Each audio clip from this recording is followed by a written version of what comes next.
Hello guys, कैसे हैं आप लोग। मैं हूं अमित तलड़ा, आपका फ्रेंड फिलोसोफर एंड गाइड। स्वागत है आपका सीएमए एमसीक्यू सीरीज में। ठीक है, आइए आगे बढ़ते हैं। डे 9 स्टार्ट करेंगे आज। बहुत ही छोटा पार्ट होने वाला है। ठीक है, दो चैप्टर हम इसमें पढ़ेंगे, chapter 13 and chapter 14। Chapter 13 and chapter 14, ठीक है। और नेक्स्ट पार्ट में फिर हम चैप्टर 15 पढ़ेंगे, बजट। ठीक है, बजट पूरा एक ही दिन में हमारा कंप्लीट हो जाएगा। थेरी प्रैक्टिकल हम एक ही दिन में करेंगे। आज सिर्फ हम 13 एंड 14 चैप्टर कंप्लीट करेंगे। ठीक ठाक वेटेज है इन दोनों चैप्टर का। काफ़ी बच्चे चैप्टर्स छोड़ के जाते हैं, कोई ज़रूरत नहीं है सर, काफ़ी इजी क्वेश्चन इसमें आते हैं। बहुत ही छोटे छोटे ठीक ठाक लेवल के ये चैप्टर्स हैं। ठीक है, चलिए आ जाइए फटाफट। आई होप आप पूरा सीरीज फॉलो कर रहे हैं। ठीक है, पूरा सीरीज फॉलो कर रहे हैं, पूरा पूरा फ़ायदा आप ले रहे हैं। I hope so. ठीक है, माइनर मेरे ऑडियो में प्रॉब्लम हो सकता है। ठीक है, नेक्स्ट पार्ट तक, कल तक मैं उसको कर दूंगा ठीक। ठीक है, चलिए स्टार्ट करें। आ जाइए, question number 1, what is which of the following is और are the purpose of time recording. बोलो, टाइम रिकॉर्डिंग क्या होता है। टाइम रिकॉर्डिंग पूरा एक स्टेप है। ठीक है, पूरा एक स्टेप है कि लेबर का जो भी खर्चा होता है, लेबर का जो भी पेमेंट होगा, उसके लिए आपको टाइम रिकॉर्डिंग करनी होती है, विच कंप्राइजेज ऑफ टू स्टेप्स। ठीक है, time keeping and time booking पढ़ा होगा आपने। तो टाइम कीपिंग क्या है। टाइम कीपिंग में हम रजिस्टर मेंटेन करते हैं, सारे एम्प्लॉयज़ का पूरा कब आ रहे हैं, कब जा रहे हैं, कितना टाइम वो मौजूद थे फैक्ट्री में, पूरा उसका हिसाब किताब रखते हैं और उसके हिसाब से हम पेरोल पेमेंट भी करते हैं। और फिर एक आता है टाइम बुकिंग, कि वो जो टोटल आपने टाइम स्पेंड किया उसमें से प्रोडक्टिव टाइम कितना था जो आपने अलग अलग पर्टिकुलर जॉब पे स्पेंड किया, और कितना अनप्रोडक्टिव टाइम था या आइडल टाइम था, वो हम उससे टाइम बुकिंग से हम एनालिसिस करके वो निकालते हैं। और जितना टाइम आपने कोई एक पर्टिकुलर काम पे स्पेंड किया है, उतने ही टाइम का एक्सपेंस उस जॉब को हम चार्ज करते हैं। ठीक है, तो ये सब आपने पढ़ा होगा। तो टाइम रिकॉर्डिंग में क्या क्या आता है। Number 1 payroll, number 2 time keeping, number 3 time booking, and number D is time keeping and time booking. ठीक है, तो क्या बेटर आंसर है। दोनों इंक्लूडेड होते हैं टाइम रिकॉर्डिंग में, time keeping and time booking. ठीक है, बोथ आएगा। चलिए बढ़े आगे। सब थेरी क्वेश्चंस हैं, काफ़ी सारे इजी सी क्वेश्चंस हैं। जहाँ जहाँ कंसेप्ट है, जहाँ जहाँ चीज़ें, मैं कोशिश करूंगा आपको बताने की। ठीक है, चलिए आगे बढ़ते हैं। आ जाइए, मैच द फॉलोइंग। 1 एंड 2 को मैच करना है आपको। कैटेगरी और उसके एग्जाम्पल्स दिए आपको, मैच करना है कि कौन कौन से इसमें से डायरेक्ट कॉस्ट है और कौन कौन से इसमें से इनडायरेक्ट कॉस्ट है, आपको पहचानना है। स्टार्ट करते हैं। पहला है डायरेक्ट कॉस्ट। बोलो डायरेक्ट कॉस्ट क्या क्या है इसमें से आपको पहचानना है। बोलो, raw material, yes it's a direct cost. Showroom expenses, वो तो फैक्ट्री एक्सपेंस टाइप होता है, मतलब इनडायरेक्ट माना जाएगा। शोरूम अब डिपेंड करता है आपका क्या बिजनेस है, कुछ दिया हुआ नहीं है, बट जो भी है वो इनडायरेक्ट में ही आता है। ठीक है, ड्राइंग ऑफिस एक्सपेंस, ये भी यानी ऑफिस एक्सपेंस है, इनडायरेक्ट होता है। कैरेज इनवर्ड आपको पता ही होगा, परचेज से रिलेटेड होता है। परचेज जो आपने खरीदा है, आपके फैक्ट्री तक लाने का खर्चा जो होता है वो होता है कैरेज इनवर्ड। ठीक है, तो वो डायरेक्ट माना जाता है। और एक है कैरेज आउटवर्ड, मतलब जो माल आपने बेचा है वो कस्टमर तक पहुंचाने का जो खर्चा होता है वो कैरेज आउटवर्ड होता है और वो इनडायरेक्ट माना जाता है। ठीक है, फिर है प्रिलिमिनरी पैकिंग। ठीक है, डायरेक्ट होता है। Preliminary packing, productive packing, primary packing, अलग अलग नाम इसको दिया जाता है। तो प्रोडक्ट को सेफ रखने के लिए जो सबसे पहली पैकिंग होती है, प्राइमरी पैकिंग उसको कहते हैं, और वो मटेरियल का ही पार्ट बन जाता है, उसको डायरेक्ट मटेरियल कॉस्ट ही माना जाता है, मतलब वो डायरेक्ट में ही आता है। फिर है प्रोडक्टिव वेजेस, वो भी डायरेक्ट ही होते हैं। और oil and grease, oil and grease होते हैं सर इनडायरेक्ट मटेरियल, इनडायरेक्ट होते हैं वो। ठीक है, क्योंकि आप पता नहीं कर सकते एक एक यूनिट मैन्युफैक्चर करने के लिए आपको ऑयल एंड ग्रीस कितना लग रहा है, क्योंकि ऑयल एंड ग्रीस किसको लगता है, वो तो मशीन को लगता है ना। मशीन इनडायरेक्टली प्रोडक्शन के लिए लगती है, तो इसीलिए ऑयल एंड ग्रीस को इनडायरेक्ट माना जाता है। बोलो क्या क्या आएगा।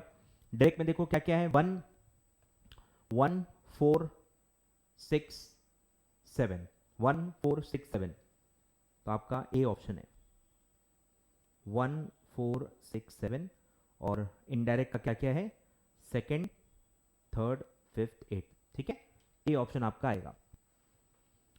ठीक है, शोरूम एक्सपेंस इनडायरेक्ट होता है, ऑफिस एक्सपेंस इनडायरेक्ट होता है, कैरेज आउटवर्ड इनडायरेक्ट होता है, अगर आप 11 12 कॉमर्स के हो तो आपको पता ही होगा। ठीक है, सेल से रिलेटेड होता है और ये इनडायरेक्ट माना जाता है। और कैरेज इनवर्ड परचेज से रिलेटेड होता है, ट्रेडिंग अकाउंट में आता है, तो इसलिए उसको डायरेक्ट माना जाता है।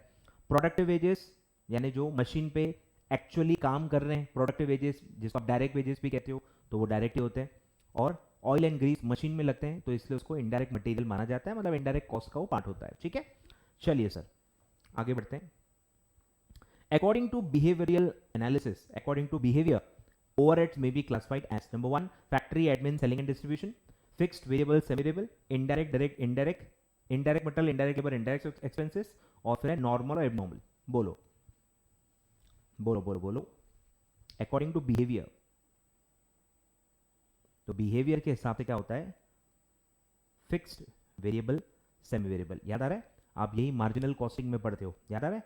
तो बिहेवियर या नेचर के हिसाब से होता है. ठीक है, बिहेवियर या नेचर के हिसाब से आप देखोगे या वेरिएबिलिटी के हिसाब से देखोगे, तब ये क्लासिफिकेशन आता है फिक्स्ड, वेरिएबल, सेमी वेरिएबल. ठीक है, और बेस्ड ऑन फंक्शन अगर आप देखो, ठीक है, यही क्वेश्चन अगर पूछा जाए कि फंक्शनल क्लासिफिकेशन क्या है, बेस्ड ऑन फंक्शन या फंक्शनल क्लासिफिकेशन ऑफ ओवरहेड्स क्या होता है, तो आएगा factory admin selling and distribution. ठीक है, और बेस्ड ऑन नॉर्मेलिटी कहूं तो नॉर्मल एबनॉर्मल आता है, और बेस्ड ऑन एलिमेंट्स कहूं, बेस्ड ऑन एलिमेंट्स तो आता है indirect material, indirect labour, indirect expenses. ठीक है, तो फंक्शन के हिसाब से आएगा पहला, ये आएगा बेस्ड ऑन एलिमेंट्स, और ये आएगा नॉर्मेलिटी, या पता नहीं है इसको, मेरे को भी याद नहीं आया क्या बोलते हैं इसको, पर आपके सिलेबस में है नहीं. ठीक है, ओल्ड सिलेबस में था ये. चलिए बढ़े आगे. Question number 4. Dash is regarded as a specialized branch of accounting which involves classification, accumulation, assignment and control of cost. ठीक है, ये आपने पढ़ा होगा. Cost, costing, cost accounting, cost accountancy. ठीक है, पढ़ा होगा. थोड़ा थोड़ा स्कोप बढ़ते जाता है. ठीक है, तो आपको पंचवर्ड से वो समझना है. ठीक है, एक है ब्रांच अकाउंटिंग है, और क्या क्या इंक्लूडेड है? Classification, accumulation, assignment and control. तो ये आंसर आता है आपका कॉस्ट अकाउंटिंग. कॉस्टिंग तो सिर्फ क्या है? प्रोसेस. कॉस्ट मतलब एक्सपेंस. ठीक है, कंफ्यूजन हुआ भी तो किस में होगा? कॉस्ट अकाउंटिंग या कॉस्ट अकाउंटेंसी. कॉस्ट अकाउंटेंसी आप पढ़ोगे तो उसमें पूरी उसकी अकाउंटिंग भी आती है, डिसीजन मेकिंग भी आता है. तो डिसीजन मेकिंग और ये सब जो होता है ना, प्रॉफिट निकलना, ये करना, वो करना, तो वो होता है कॉस्ट अकाउंटेंसी. ठीक है, वो सारे वर्ड्स इसमें मिसिंग है. चलिए अभी जो बताया बोलो. Primary packaging material is an example of. Primary packing क्या होता है? डायरेक्ट मटेरियल उसको माना जाता है, डायरेक्ट मटेरियल कॉस्ट में उसको इंक्लूड किया जाता है. ठीक है, आगे बढ़ते हैं. The focus of management accounting is on. बोलो मैनेजमेंट अकाउंटिंग का फोकस क्या है? पढ़ा होगा मैनेजमेंट अकाउंटिंग क्या है, तो आपको समझ में आ जाएगा. तो मैनेजमेंट अकाउंटिंग प्योरली मैनेजमेंट के लिए किया जाता है, और मैनेजमेंट का जो भी काम है वो पूरा का पूरा इंटरनल है. प्योरली डिसीजन मेकिंग के लिए वो बनता है, और डिसीजन मेकिंग एक इंटरनल प्रोसेस होता है. तो मैनेजमेंट सिर्फ अपने डिसीजन मेकिंग के लिए बनवाती है, आउटसाइड द कंपनी किसी को भी वो नहीं दिया जाता. ठीक है, आगे बढ़ते हैं. फिर फॉर्मूला पूछा है cost of good sold, COGS का आपको फॉर्मूला पूछा है. बोलो क्या है? Opening plus purchase minus closing stock.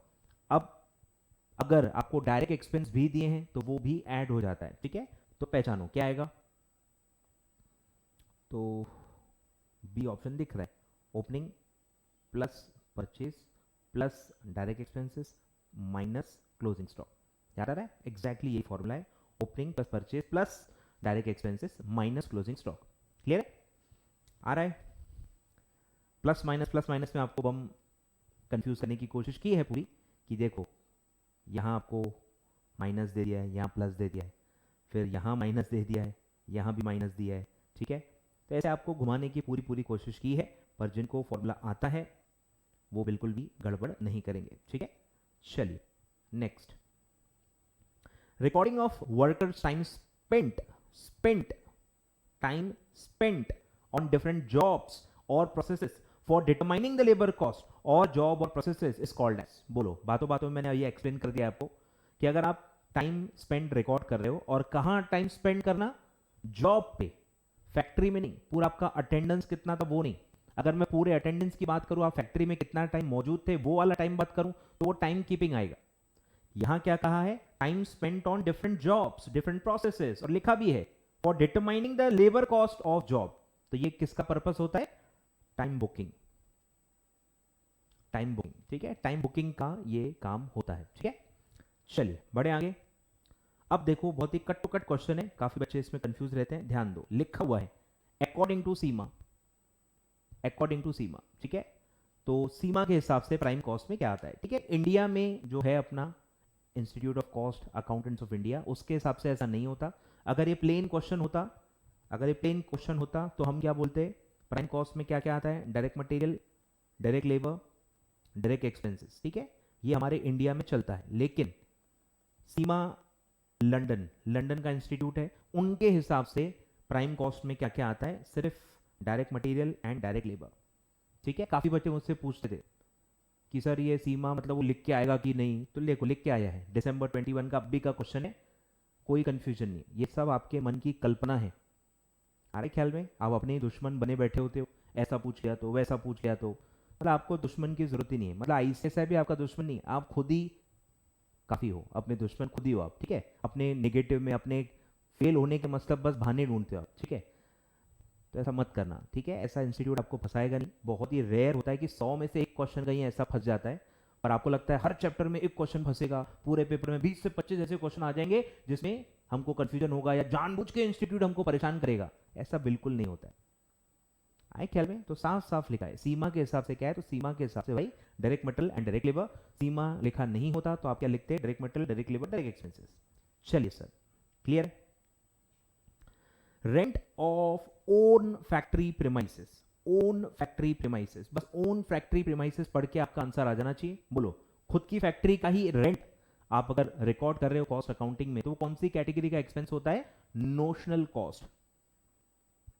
Notional cost, own word आया, इंटरेस्ट में ओन आया, रेंट का ओन आया, सैलरी में ओन आया, कुछ भी ओन आया, मतलब वो नोशनल एक्सपेंस होता है। नेक्स्ट फिर है, अब ये थोड़ा सा देखो डीप क्वेश्चन है, मतलब मॉड्यूल के अंदर का बिल्कुल घुस के क्वेश्चन पूछा है, तो जिन्होंने मॉड्यूल या मिलती जुलती लैंग्वेज पढ़ी होगी उन्हीं को समझ में आएगा। ठीक है, aspect of material control are, कि मटेरियल कंट्रोल में क्या क्या एस्पेक्ट होते हैं, मटेरियल कंट्रोल में क्या क्या एस्पेक्ट होते हैं। ठीक है, तो उसमें दो होते हैं, एक है आपका अकाउंटिंग एस्पेक्ट और एक होता है आपका operational aspect. Accounting aspect and operational aspect. ठीक है, कि अकाउंटिंग कैसे करें, कंट्रोल अकाउंटिंग से भी आता है बराबर, और ऑपरेशनली फिजिकली कैसे आप मटेरियल को कंट्रोल करोगे। ठीक है, तो ऐसे दो एस्पेक्ट होते हैं, अकाउंटिंग एंड ऑपरेशनल एस्पेक्ट। चलिए बढ़े आगे। तो कुछ खास इसमें आया नहीं है अभी तक, बहुत ही इजी क्वेश्चन आए हैं, बहुत ही इजी क्वेश्चन आए हैं। ठीक है, एंड आई होप आप ये चैप्टर छोड़ के नहीं जा रहे हो। ठीक है, चैप्टर कवर करके जरूर जाना है, बहुत इजी क्वेश्चन भी इसमें से आते हैं। चलिए सर आगे बढ़ते हैं, आ जाइए चैप्टर नंबर 14, चैप्टर नंबर 14 आ जाओ, चैप्टर नंबर 14, चैप्टर नंबर 14 आ जाओ फटाफट। ठीक है, ये भी काफ़ी इजी क्वेश्चन है, प्रोविजंस ऑफ लॉ भी है इसमें, फॉर्म नंबर्स भी हैं, सेक्शन नंबर भी है। एक या दो क्वेश्चन बस इसमें थोड़े से, एक आध मतलब वो थोड़ा है कंफ्यूजिंग, वो मैं मानता हूँ, एक आध है बस, वो भी बहुत बार अगर आप पढ़ते जाओगे ना तो याद हो जाता है। ठीक है, चलिए स्टार्ट करते हैं।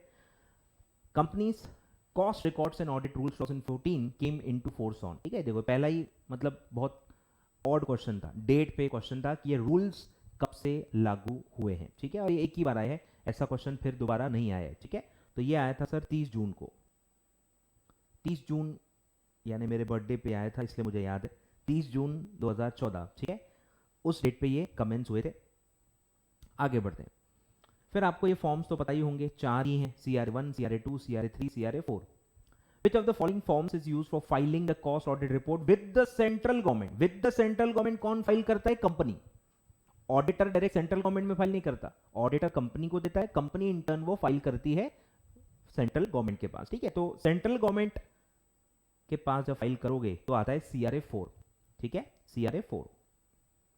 आगे, विच of the following is the social purpose? ठीक है, आपको पता ही है, नॉर्मल ऑब्जेक्टिव्स और सोशल पर्पस, ऐसे दो अलग अलग पढ़ेंगे, इसमें हल्का है कंफ्यूजन, बट मल्टीपल रीडिंग्स के साथ धीरे धीरे आप बाइफर्केट करने में, मतलब आपको बाइफर्केट करते आ जाएगा। तो इसका सोशल पर्पस में आता है pin Poynting the areas of inefficiency and mismanagement for the benefit of share holders and consumer. बाकी सब नॉर्मल ऑब्जेक्टिव्स हैं, सिर्फ ये जो डी ऑप्शन है ये आपका सोशल ऑब्जेक्टिव्स है, सोशल गोल है। ठीक है, बोलो, सेक्शन एक ही है, कॉस्ट ऑडिट का सेक्शन पूछा है। ठीक है, कॉस्ट ऑडिट का सेक्शन होता है 148। ठीक है, मेरे लिस्ट में भी है, मेरे बुक में भी है, वही कह रहा हूँ, कुछ कुछ सेक्शन इजी हैं एक्चुअली, कुछ कुछ सेक्शन इजी हैं, कुछ कुछ तो आपको याद हो ही जाएंगे, और वन ऑफ द कुछ कुछ इजी वाला यही है 148 कॉस्ट ऑडिट, कि कॉस्ट ऑडिट में मतलब पूरे चैप्टर में एक ही सेक्शन है, तो मेरे हिसाब से कंफ्यूजन नहीं होना चाहिए। बोलो, cost audit report is required to be prepared in, बोलो कॉस्ट ऑडिट रिपोर्ट कौन से फॉर्म में बनता है, तो ये आता है CRA 3। और ये कौन किसको देता है? ये ऑडिटर कंपनी को देता है, बोर्ड को जिसने अपॉइंट किया था। तो ऑडिटर कंपनी को देता है, फिर कंपनी वो फाइल करती है सेंट्रल गवर्नमेंट में, तो ऑडिटर उसको क्या फॉर्मेट में बनाता है? CRA 3 में, और फिर CRA 4 में कंपनी फाइल करती है उसको रिपोर्ट अटैच करके विद द सेंट्रल गवर्नमेंट। आगे बढ़ते हैं। अब ये भी एक थोड़ा सा अंदर का पॉइंट है कि कॉस्ट ऑडिट रिपोर्ट में कुछ एनेक्सर्स वगैरह होते हैं, अटैचमेंट्स होते हैं, उसका एक क्वेश्चन है, what is the general information? General information में क्या क्या आता है, मतलब इनमें से कौन सा जनरल इंफॉर्मेशन में आता है, आपसे पूछा गया है। What is the general information attached in the annexure to the cost audit report? तो ये आता है आपका, इसमें एक्चुअली 3 आते हैं। एक आता है कंपनी के बारे में, डिटेल्स ऑफ द कंपनी, फिर एक आता है कॉस्ट अकाउंटिंग पॉलिसी आपको बतानी होती है, और तीसरा आता है कि प्रोडक्ट्स या सर्विसेज के बारे में बताओ। 3 ऐसे आते हैं। ऑल ऑफ अबाउट टाइप का भी क्वेश्चन बनता है, ऑल ऑफ अबाउट टाइप का भी क्वेश्चन बनता है। 3 चीजें क्या क्या आती हैं? कंपनी के बारे में डिटेल्स, फिर आपका कॉस्ट अकाउंटिंग पॉलिसी, और थर्ड आता है प्रोडक्ट और सर्विसेज के बारे में पूरे डिटेल्स। ठीक है, तो आपका ऑप्शन आता है कॉस्ट अकाउंटिंग पॉलिसी। बाकी सब जनरल इंफॉर्मेशन में नहीं आती, बाकी सब जनरल इंफॉर्मेशन में नहीं आता। क्लियर है? चलिए बढ़े आगे। बोलो, the base of cost audit report is, ये कॉस्ट ऑडिट का कंसेप्ट क्यों लाया गया, क्या करना क्या है इस ऑडिट में? ठीक है, इसमें हमको क्या करना है? एफिशिएंसी और प्रोप्राइटरी देखना है। एफिशिएंसी मतलब आपने प्रोडक्ट प्रॉपर कॉस्ट में बनाया कि नहीं, वेस्टेज तो नहीं किया है, जरूरत से ज्यादा कॉस्ट तो नहीं लग गई है। ठीक है, तो एफिशिएंसी पूरी देखी जाएगी। और प्रोप्राइटरी मतलब जहां खर्चा जाना चाहिए था वहां खर्चा हुआ कि नहीं, मिसयूज तो नहीं हुआ है, पावर का मिस यूटिलाइजेशन तो नहीं हुआ है, वो भी चेक किया जाता है, प्रोप्राइटरी। ठीक है, चलिए, तो मेन होता है एफिशिएंसी। ठीक है, कॉस्ट में मेन क्या है? एफिशिएंसी। और किसी ऑप्शन में एफिशिएंसी है ही नहीं, और किसी ऑप्शन में एफिशिएंसी है ही नहीं। ठीक है, तो आसान जवाब है इसका। आगे बढ़ते हैं। फिर देखो फॉर्मेट पे है, every specified company including all units and branches thereof shall maintain cost records in dash in respect of every financial year. बोलो, फॉर्मेट पूछा है कि कॉस्ट रिकॉर्ड क्या फॉर्मेट में बनते हैं, तो वो आता है CRA 1। CRA 1, ठीक है, यही बस एक क्वेश्चन पूछा हुआ नहीं था, ये भी अब पूछ लिया है। मतलब CRA 1 2 3 4 चारों के चारों पूछे जा चुके हैं, अब अगर आया मतलब वो रिपीट होगा। ठीक है, तो CRA 1 है फॉर्मेट जिसमें आपको कॉस्ट रिकॉर्ड मेंटेन करने पड़ते हैं, और क्या क्या मेंटेन करने पड़ते हैं उसकी भी पूरी लिस्ट आपको दी हुई है उसमें। ठीक है, अब है पावर पूछा है कि कॉस्ट ऑडिटर कौन अपॉइंट करता है? Sir, board of director. Board of director के पास पावर है कॉस्ट ऑडिटर अपॉइंट करने के लिए। ठीक है, फिर है rule 6 of cost record and audit rules 2014 requires the company prescribed under the said rules to appoint an auditor within dash period of the commencement of every financial year। कितने days के अंदर हर साल कॉस्ट ऑडिटर अपॉइंट हो जाना चाहिए from the commencement of the financial year? तो पढ़ा होगा तो याद आएगा, 180 days from the commencement of financial year. Every financial year आपको ये ऑडिटर अपॉइंट करना है। फिर है the cost auditor shall submit the cost audit report along with this reservation or qualifications or observations or suggestions if any in form। बोलो, repeat हो चुका है ये। बोलो, कौन से फॉर्मेट में कॉस्ट ऑडिट रिपोर्ट बनती है? CRA 3। रिपीट हो चुका है, रिपीट हो चुका है, रिपीट हो चुका है। आगे बढ़ते हैं। फिर है same companies cost record and audit rules 2014 every regulated industry. बोलो, इसमें लिमिट्स आपने पढ़ी होंगी। बोलो, क्या पढ़ा है आपने? कॉस्ट ऑडिट के लिमिट्स क्या पढ़े हैं? बोलो, उसमें भी और पूछना बाकी है, मतलब और क्वेश्चन बन सकते हैं। बोलो, एक है आपका रेगुलेटेड सेक्टर्स और एक है अनरेगुलेटेड सेक्टर्स। उसमें है इंडिविजुअल प्रोडक्ट लिमिट और एक है ओवरऑल लिमिट, ऑल प्रोडक्ट, पूरी कंपनी की लिमिट। बोलो, रेगुलेटेड में क्या है? 25 करोड़ 50 करोड़, और अनरेगुलेटेड में है 35 करोड़ और 100 करोड़। ठीक है, आई होप आपको पता होगा। तो टर्नओवर आपको ये दिया हुआ है। ठीक है, कि रेगुलेटेड में इंडिविजुअल प्रोडक्ट का 25 करोड़ से ज्यादा टर्नओवर है तो आपको ऑडिट करना पड़ेगा। फिर अगर रेगुलेटेड में ओवरऑल टर्नओवर 50 करोड़ से ज्यादा है सारे प्रोडक्ट सर्विसेज का मिला के, तो ऑडिट मैंडेटरी हो जाएगा। अनरेगुलेटेड सेक्टर में हो तो अगर इंडिविजुअल का 35 करोड़ क्रॉस हो गया तो आपको ऑडिट करना पड़ेगा, कॉस्ट ऑडिट। और अगर अनरेगुलेटेड में और ओवरऑल टर्नओवर 100 करोड़ क्रॉस हो गया तो भी कॉस्ट ऑडिट में आप आ जाओगे। क्लियर है? तो आपसे क्या पूछा है? Every regulated industry, that is category A, और अनरेगुलेटेड है category B, is required to maintain cost record. अच्छा, इसमें कॉस्ट रिकॉर्ड पूछा है, सॉरी, कॉस्ट रिकॉर्ड पूछा है। अब ये एक्चुअली वही, पता नहीं, मुझे हमेशा कुछ ना कुछ क्वेश्चन में ही गड़बड़ लगती है। क्योंकि कॉस्ट रिकॉर्ड जो है ना, उसमें कैसा होता है कि कॉस्ट रिकॉर्ड में आपने पढ़ा होगा सबके लिए एक ही लिमिट है 35 करोड़। कॉस्ट रिकॉर्ड में सबके लिए एक ही लिमिट है, उसमें ये कैटेगरी है ही नहीं, ठीक है। तो कैटेगरी वाइज क्वेश्चन पूछा गया है और मेंटेन वर्ड लिखा गया, रिक्वायर्ड टू मेंटेन, यहाँ रिक्वायर्ड टू ऑडिट आ जाता तो आंसर बदल जाता, ठीक है। तो आपके ऊपर है, तो क्वेश्चन मेरे हिसाब से तो क्लियर है। आंसर हो सकता है मैंने गलत दिया हो, ठीक है, पर मैं बता रहा हूँ यहाँ पे क्या है कि ये कॉस्ट रिकॉर्ड का क्वेश्चन है, मेंटेन कॉस्ट रिकॉर्ड लिखा हुआ है, ठीक है। ऑडिट वर्ड यूज नहीं हुआ है, ऑडिट वर्ड यूज नहीं हुआ है, ठीक है, लिखा हुआ है maintain cost record if overall turnover exceeds और इक्वल टू, बोलो तो रिकॉर्ड का, मेंटेन रिकॉर्ड का तो एक ही है 35 करोड़, ठीक है, 35 करोड़। तो अगर मैंने 50 करोड़ दिया होगा तो आप इसको करेक्ट कर लो, ठीक है। मैं एक बार इंस्टीट्यूट का आंसर देख लेता हूं, एक सेकेंड। तो सिचुएशन में ट्विस्ट है, आंसर एक्चुअली इंस्टीट्यूट का सी दिया हुआ है, तो अब ये इंस्टीट्यूट ही एक्सप्लेन कर सकता है कि ये कैसे आया, ठीक है। तो अगर मैं कॉस्ट रिकॉर्ड मेंटेन करने की बात करूं तो 35 करोड़ आना चाहिए, और अगर मेंटेन की जगह ऑडिट लिखूं, ऑडिट करवाने की लिमिट पूछूं, तब 50 करोड़ आता है, ठीक है। तो आप डिसाइड कीजिए आपको क्या करना है, ठीक है। मैंने ओवरऑल आपको इन्फॉर्मेशन दे दी, क्वेश्चन समझा दिया, वर्डिंग्स बता दी और इंस्टीट्यूट का आंसर भी बता दिया, ठीक है। आपको जो सही लगे आप वो कर सकते हो, ठीक है। चलिए बढ़ते हैं आगे।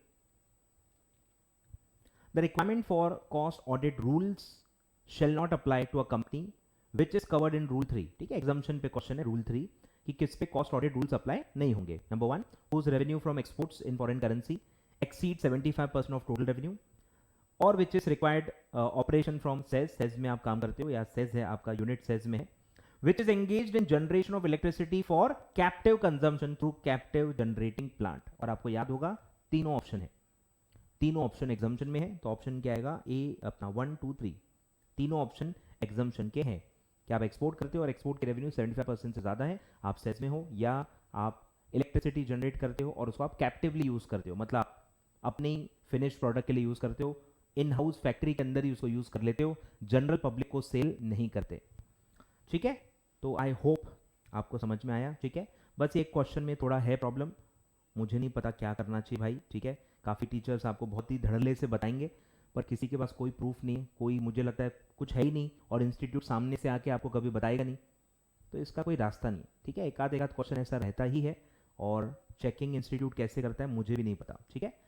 तो आप देख लो, कोई दिक्कत नहीं है, कुछ इस पे अपडेट हो, आपको कुछ और जानकारी मिले, कोई और टीचर क्या कहता है वो मत बताना भाई, 10 टीचर 10 अलग अलग बातें बताएंगे, इस पे आपके क्या व्यूज़ हैं, आपको क्या लगता है वो आप बातचीत कर सकते हो, कोई दिक्कत नहीं है, ठीक है। मुझे जो लगा मैंने आपको सारा बता दिया, आई होप इसमें मेरी कोई एरर ना हो बस इस बार। चलिए ठीक है, तो ये थे आपके चैप्टर 13 एंड 14, ठीक है। 3 मार्क एवरेज वेटेज है दोनों का, 3-3 मार्क का क्वेश्चन आता है, कभी कभी 5 भी आया है, बट कभी कभी कम भी आया है, पर आप 3-3 यानी 6 मार्क मान के चल लो, 3-3 क्वेश्चन तो हर अटेम्प्ट में इसके आते हैं, ठीक है। चलिए, तो टाइम तो है, टाइम तो है, टाइम तो है, टाइम तो है, तो अपन चैप्टर 15 स्टार्ट कर लेते हैं। चलो चैप्टर 15 की थेरी क्वेश्चंस हम पढ़ लेते हैं और नेक्स्ट पार्ट में फिर हम उसके प्रैक्टिकल्स पढ़ लेंगे, ठीक है। आ जाओ, चलो चैप्टर 15 के थेरी क्वेश्चन स्टार्ट करते हैं, आ जाओ। Which of the following steps are required for budgetary control, budgetary control के जो 4 स्टेप्स हैं वो आपको आइडेंटिफाई करने हैं। Number 1, organisation for budgeting, budget manual, responsibility for budgeting, जो आप बजट कमेटी ये वो सब बनाते हो, और फिर है बजट स्टैंडर्ड, बराबर, बजट स्टैंडर्ड करके है ही नहीं, बजट स्टैंडर्ड करके है ही नहीं। चौथा स्टेप क्या है, बजट प्रोसीजर, चौथा स्टेप क्या है, बजट प्रोसीजर, ठीक है। तो बजट स्टैंडर्ड करके कुछ है ही नहीं, तो डी में भी बजट स्टैंडर्ड है, सी में भी बजट स्टैंडर्ड है, ठीक है। तो बजट स्टैंडर्ड है ही नहीं, तो ऑप्शन आएगा B, organisation, manual, responsibility for budgeting and budget procedure, ठीक है। ये आपके 4 स्टेप्स हैं बजटरी कंट्रोल के, ये आपके 4 स्टेप हैं बजटरी कंट्रोल के, ठीक है। आगे बढ़ते हैं। A factor which will limit the activities of an undertaking and which is taken into account in preparing budgets is termed as, बोलो ये फैक्टर का नाम क्या होता है, लिमिटिंग फैक्टर। इसके और भी वही बहुत सारे नाम है, लिमिटिंग फैक्टर, बजट फैक्टर भी कहते हैं, बराबर, या लिमिटिंग फैक्टर भी कहते हैं, ठीक है। तो ये तीनों नाम है, लिमिटिंग फैक्टर, गवर्निंग फैक्टर, की फैक्टर। तो ये आंसर आएगा ऑल ऑफ अबव। इसी को बजट की फैक्टर भी कहते हैं, ठीक है, तो ये तीनों उसी के नाम है। की फैक्टर नॉर्मल नाम क्या है बाय डिफॉल्ट? की फैक्टर। ठीक है, चलो थेरी क्वेश्चन पढ़ रहे हैं अपन। थेरी थेरी थेरी ढूंढो, आ जाओ। Dash is a method of budgeting whereby all the activities are re-evaluated each time a budget is set. Discrete level of each activity are valued and a combination is chosen to match funds available. बोलो, all activities are re-evaluated। इसी से आपका answer आ जाना चाहिए। हर साल सारे activity को री-इवैल्यूएट आप कौन से टाइप के बजट में करते हो? Zero base budgeting. Zero base budgeting, zero base budgeting. याद आ रहा है? याद आ रहा है? Zero base budgeting. बोलो, फॉर्मूला पहचानना है भाई। कॉस्ट शीट बेस्ड क्वेश्चन है आपके मॉड्यूल में। शायद पता नहीं, मैं भी एक बार देख लूंगा कि कॉस्ट शीट कौन से चैप्टर में दी है। या तो वो 13 में आएगी या फिर वो पता नहीं, वही मैं एक बार चेक कर लेता हूँ। मैंने क्वेश्चन इसमें दिया है तो हो सकता है मॉड्यूल में बजट में ना दी हो, पता नहीं। नेक्स्ट पार्ट में मैं देख के बता दूंगा आपको। ठीक है, चलिए। तो आपको cost sheet based formula identify करना है। बोलो, फॉर्मूला है cost of sale minus selling and distribution overhead. मतलब ये एक स्टेप ऊपर जा रहे हैं अपन, मतलब नॉर्मल फॉर्मूला नहीं है, ये शफल्ड फॉर्मूला है। आए ख्याल में? Normally selling and distribution overheads तो ऐड होते हैं ना, या माइनस हो रहे हैं, मतलब आप नीचे से कॉस्ट शीट से ऊपर जा रहे हो। ठीक है, उल्टा क्वेश्चन पूछा हुआ है, शफल्ड फॉर्मूला ये। तो cost of sale minus selling and distribution overhead, और फिर देखो ऐड कर रहे हैं। क्लोजिंग स्टॉक वैसे माइनस होता है, यहाँ एड बैक लिखा हुआ है। Add back closing stock minus opening stock of finish goods, यानी फिनिश गुड्स के एडजस्टमेंट करने के पहले क्या आता है? तो वो आता है आपका cost of production. Cost of production, ठीक है। कॉस्ट ऑफ प्रोडक्शन में आप क्या करते हो? फिनिश गुड्स की इन्वेंट्री एडजस्ट करते हो। फिर आपका आता है कॉस्ट ऑफ गुड्स सोल्ड। फिर कॉस्ट ऑफ गुड्स सोल्ड में आप selling and distribution overhead add करते हो, तब आपका आता है कॉस्ट ऑफ सेल। तो ये नॉर्मल फॉर्मूले को शफल करके आपको पूछा है। ठीक है, तो ये फॉर्मूला, शफल्ड फॉर्मूला एक्चुअली किसका है? Cost of production. Cost of production, ठीक है। चलिए सर आगे बढ़ते हैं। काफ़ी प्रैक्टिकल है इसमें, ठीक है। तो कल हम फुल प्रैक्टिकल करेंगे, अच्छे से थोड़ा बहुत पढ़ के आ जाना, ठीक है। तो कल प्रैक्टिकल्स में हम बहुत मजा करने वाले हैं। चलिए, which of the following is true? True statement पहचानना है आपको। पहला है the main stress of zero based budgeting is on why a unit needs to spend. लग तो यही सीधा है कि क्यों खर्च करना है, वहीं से स्टार्ट होता है। आपको जस्टिफाई करना पड़ता है हर एक्सपेंस को कि वो करे ही क्यों। कितना लगेगा वो बाद में हम डिस्कस करेंगे। पहले सवाल क्या होता है कि खर्चा करे ही क्यों, इस साल ये खर्चा क्यों करना है, और हर साल ये सवाल पूछा जाएगा। ठीक है, फिर है zero based budgeting facilitates the introduction and implementation of system of management by objectives. तो मैनेजमेंट ऑब्जेक्टिव्स का इसमें कोई लेना देना नहीं। Performance budgeting requires establishment of responsibility centre, और फिर है ऑल ऑफ अबव। बोलो, performance budgeting requires establishment of responsibility centre. तो आपको क्या लगता है, ए बी सी या ऑल ऑफ अबव? बोलो बोलो। तो मुझे तो देखो ए और सी तो कंफर्म है कि सही है। ए देखो सही है कि जीरो बेस्ड बजटिंग का फोकस है why a unit needs to spend. फिर सी भी सही है कि परफॉर्मेंस बजटिंग की वजह से आप रिस्पॉन्सिबिलिटी सेंटर बनाते हो। रिस्पॉन्सिबिलिटी सेंटर आपको पता ही होगा, cost centre, revenue centre, investment centre, बराबर। तो ये रिस्पॉन्सिबिलिटी फिक्स होती है, परफॉर्मेंस इवैल्यूएशन के लिए होता है। तो ए और सी तो पक्का है, बाकी बी थोड़ा सा कंफर्म नहीं है मुझे भी। तो दो तो कंफर्म ही है, तो ऐसी सिचुएशन में आप क्या करोगे? ऑल ऑफ अबव बेटर रहेगा, क्योंकि आप ए बी सी में से कोई एक चूज ही नहीं कर पाओगे, क्योंकि ए और सी दोनों सही लग रहे हैं पक्का।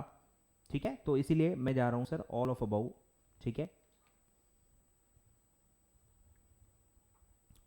All of above, all of above.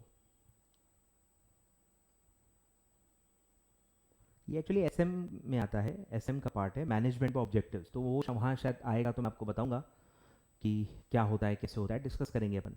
ठीक है, चलिए सर आगे बढ़ते हैं। डैश इज अ बुकलेट, ठीक है, इसमें आंसर आ जाना चाहिए। Dash is a booklet specifying the objectives of an organisation in relation to its spending strategy. बोलो, क्या बुकलेट है जिसमें आप ये सब लिखते हो? तो बुकलेट एक ही है पूरे चैप्टर में, वो है budget manual. Budget manual is a booklet जिसमें आप ऑब्जेक्टिव्स लिखते हो और कैसे आप खर्च करोगे, कहाँ कहाँ क्या क्या आप स्पेंड करोगे, उसकी स्ट्रैटेजी आप लिखते हो। चलिए सर आगे बढ़ते हैं, क्वेश्चन नंबर 14 पे आ जाओ। Question number 14, a budget that gives a summary, ठीक है, ये भी पंचवर्ड है, summary of all the functional budget. Functional budgets का एक समरी आप बना दो एंड प्रोजेक्टेड पीएनएल, ठीक है, इज कॉल्ड एज, बोलो क्या बोलते हैं उसको, summary of all functional budget is called as master budget, ठीक है, पढ़ा होगा आपने। डिस्क्रिशनरी बजट तो होता ही नहीं, फ्लेक्सिबल बजट तो अलग ही होता है, कैपिटल बजट तो कैपिटल एक्सपेंडिचर के लिए होता है, ठीक है, उसमें समरी और ये सब होता ही नहीं है। तो क्लियर आंसर है मास्टर बजट।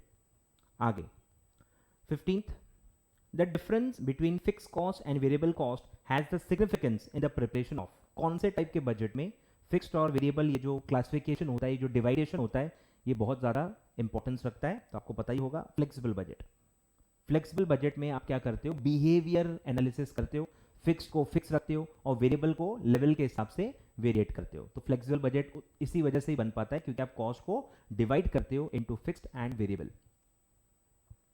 नेक्स्ट फिर है question number 16, which of the following would be found in a cash budget. Cash budget में क्या क्या आएगा, number 1 capital expenditure, provision for doubtful debt, depreciation, accrued expenses. बोलो क्लियर आंसर है capital expenditure, क्योंकि ये एक्चुअल एक्सपेंडिचर, एक्चुअल पैसा गया होगा तो कैश बजट में आएगा ही।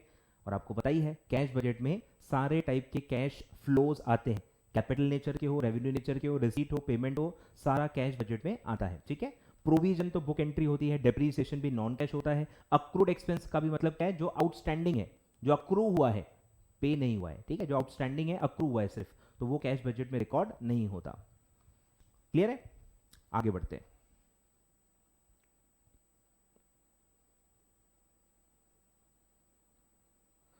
बोलिए sir, last question, which of the following is not a method of preparation of cash budget. Cash budget के आपको पता होगा 3 मेथड्स हैं, ठीक है, आई थिंक एक है रिसीट एंड पेमेंट, एक है एडजस्टेड पीएनएल और एक है बैलेंस शीट मेथड, ठीक है, 3 मेथड्स हैं, receipt and payment, adjusted PNL, balance sheet method. तो कौन सी मेथड नहीं है, cash flow statement, cash flow method, cash flow method कोई है ही नहीं, रिसीट एंड पेमेंट मेथड उसका नाम है, receipt and payment, adjusted PNL and balance sheet method, 3 ऐसे मेथड्स हैं कैश बजट बनाने के, ठीक है, सिंपल है।